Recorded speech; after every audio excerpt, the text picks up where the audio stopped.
First take, the Browns still have a coaching vacancy after firing Kevin Stefanski. Jesse Minter, Mike McDaniel, and now Grant Udinski have all pulled their name out in Cleveland. However, it appears the Browns have 4 candidates still remaining for their head coaching position, and Nate Scheelhaase, Jim Schwartz, Todd Monken, and Anthony Lynn. But maybe there's a name on the list that should be given a little bit more consideration considering their quarterback room and his coaching experience. That person is Deion Sanders. Should he maybe be added to the list of potential coaching candidates in Cleveland? I think it comes down to what's the reason you're saying you're bringing Deion Sanders. I think if the sole reason is you feel as though Shedeur Sanders is the quarterback, I don't believe going to get his father to now come over and coach the team is the answer to that. My thing is Shedeur was a late-round draft pick. He got his opportunity to perform last year. He proved that he deserves an opportunity this year to compete to start to be their quarterback. I don't think they're going to just hand the keys over. It's very different from college where in the NIL you go out and you get a quarterback that is going to be your guy. There's not much competition that takes place in the college football game anymore. So I think going to get a head coach that you're saying we're only going to get him specifically because we believe he's the best guy to coach this one player on our team isn't the answer. I think that was the answer in college for Colorado because of so much of what it brings and what Deion Sanders brings. You're talking about ticket sales. You're talking about jobs for the people in the city of Boulder. It put Colorado on the map. In the NFL, you don't need someone to put a team on the map. You need to find out how to win games. That's what translates. Find out on every Sunday how to score more points than your opponent. I think the NFL is moving in a way in which you have to have a head coach that gives you an advantage. 1, as a play caller, or whether it's offense or it's defense, or 2, from a game management standpoint. Look at the 2 coaches in the Super Bowl right now. Mike Macdonald, from a defensive play calling standpoint, is a mastermind. Mike Vrabel, you watch him on Sunday as Drake May is running towards the sideline and he slides. He's calling the timeout before his knee even hits the ground. He's substituting guys late on defense while Sean Payton's changing personnel. Those are the advantages that head coaches give you that you need nowadays to be able to win and propel your team to a Super Bowl. So I do think the thought of Deion Sanders reuniting with his son Shedeur is an amazing story. As a father, I see that and it brings tears to my eyes and joy. Like, oh my goodness, I can't believe it. I don't know that that's the best move for the Cleveland Browns as an organization. Here is the best way to put it. Deion Sanders, my brother, we go back a long way. This is the most accurate and fair way to put it. Yeah. I hope this happens. His resume doesn't warrant it. That is the reality. Mm-hmm. And the reason why is because, yes, you were 27-6 in leading Jackson State to consecutive SWAC titles and a 12-run record in 2022. Yes, you had a winning season in Shedeur Sanders last year in Colorado.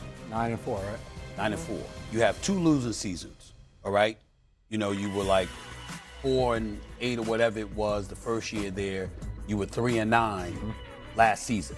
Okay, so you've had 2 losing seasons in the 3 years that you were there. This last season, which was your worst, was without your son. When you won, it was with your son. At Jackson State, and then that, you know, those 2 years at Colorado, the 1 year that you had the 9-4 record, you won with him, okay? I believe that Deion Sanders can coach. I think the man knows football. I think he knows how to galvanize folks. Absolutely. We all know that he's the greatest cornerback in the history of the sport. No doubt about it. We know that his football IQ is top-notch, and he can go out there and compete. You give him equal talent, he can make some things happen. And obviously in the National Football League, you're going to have talent that you don't have at Colorado when you're going up against some monsters in college football. So the talent level is going to elevate. So I have no doubt that if he were an NFL coach, that I believe he would do a good job. But the question is whether or not you deserve it. And it can't always be about you coaching your son. Now, here's the other part that we'd be remiss in neglecting to bring up. If you were to get the Cleveland Browns job, is that why Shedeur Sanders had such a hard time getting the opportunity?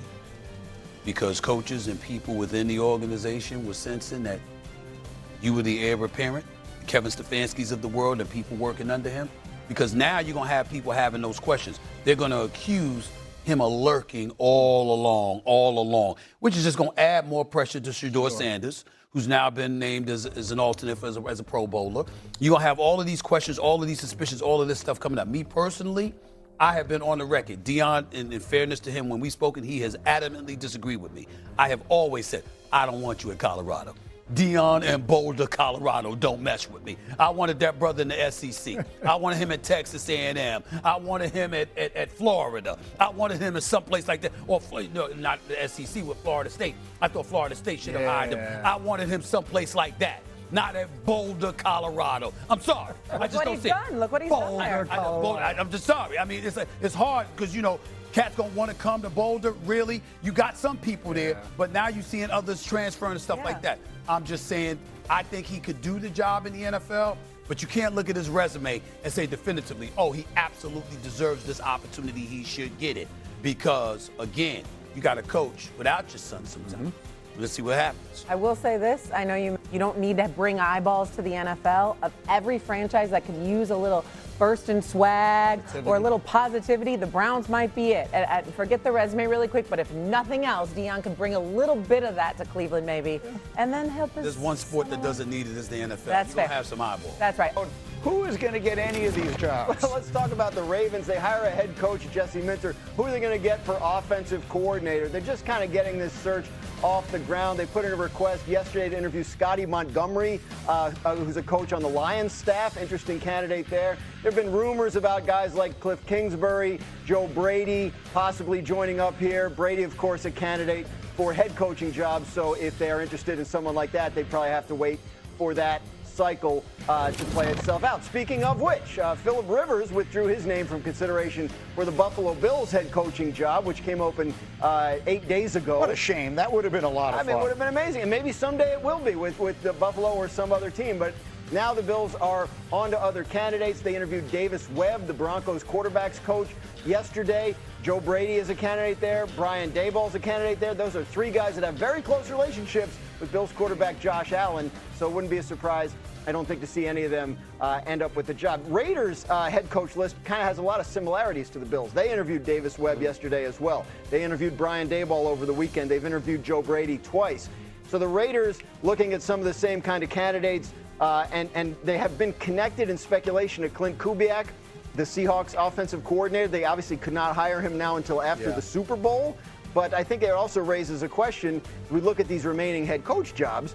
You know, is someone like Clint Kubiak better off in the job he already has and waiting out next year's head coach cycle than taking one of these in places where winning has traditionally been tough? Of all things, for those of you just joining us, we had the wrestler, The Miz, on a little bit earlier, and he's a crazy Cleveland Browns fan, and his reaction was, why does no one want to coach the team? Yeah. And maybe that's the kind of question that answers itself on some level. But, Jeff, I think it raises an interesting side question. I said to someone in a conversation here, Mike McDaniel, who is probably only going to get one more head coaching shot in his life, right? He's going to get, we don't usually get three of these. So Mike McCarthy. He has that was a unique situation. But he, I think in retrospect, his tenure in Miami is going to wind up looking better than it looks right this minute. He's better off going and being the offensive coordinator for a year or two at the Chargers, do a great job there with Justin Herbert, make himself a super attractive candidate for his second shot, and then get a job where he has a chance to do some winning rather than going to one of these dead-end spots where you're just getting hired to get fired again in 2 or 3 years, and then you will never get another opportunity at it. Some of these high-profile coordinator jobs, I think, have become better than head coaching jobs. What do you think of that, Jeff Saturday? Yeah, I fully agree. And I think when you're talking about Mike McDaniel and what he just went through and what he faced in Miami, to go and be settled and have one thing to focus on and watch maybe what Harbaugh does a little bit different than what you did or what some other coaches may bring to the table, and just learning a little more to round out what you're about, I don't think is a bad thing. And to your point, going to a place where they haven't won, but they have these expectations like they are going to turn it around in a year or two would be silly. Wait for the right opportunity, wait for the right organization and community you want to go be a part of, and then take the job. But I think to your point, there are a lot of jobs out there that you can take and wait. 10 were happening this year. You know there's going to be a bunch this year as well. It's just the way the NFL goes. Be patient, wait for the right job to come to you. What do you think, Nate?